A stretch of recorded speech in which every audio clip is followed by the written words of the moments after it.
This is an update and forecast for the oak fire burning in Mariposa County. It started at about 2:30 this afternoon, and then due to gusty winds and a number of spot fires, we had a rapid rate of spread, and it quickly grew to over 1,000 acres. You can also see there's some steep topography in this area, dead and dry fuels, and how much that tree was moving tells you how gusty those winds were today, with some gusts over 30 miles per hour.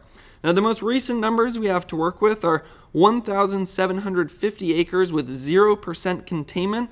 Every time that I checked the Watch Duty app, it seemed like the evacuation orders were being expanded as well.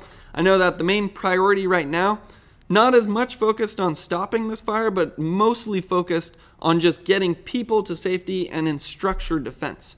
Now, the reason that they are focusing on structure defense is if we look at CalTopo, you can see a general idea of where the heat is being picked up from this fire. Again, that's not the actual fire itself. It's just a rough estimate.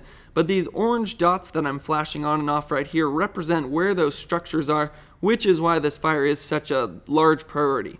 Now, the other thing that you can see on this map is where those red dots are represents where the fire started. So most of our growth has been towards the north, the east, and the south throughout the day today. Now, the reason for that, largely due to those rapid winds that we had this afternoon, gusting from the west at about 30 miles per hour. If we look at the forecast for tomorrow, though, it looks like the winds will be slightly calmer, but still gusty enough to lead to some spot fires, with some winds around 25 miles per hour.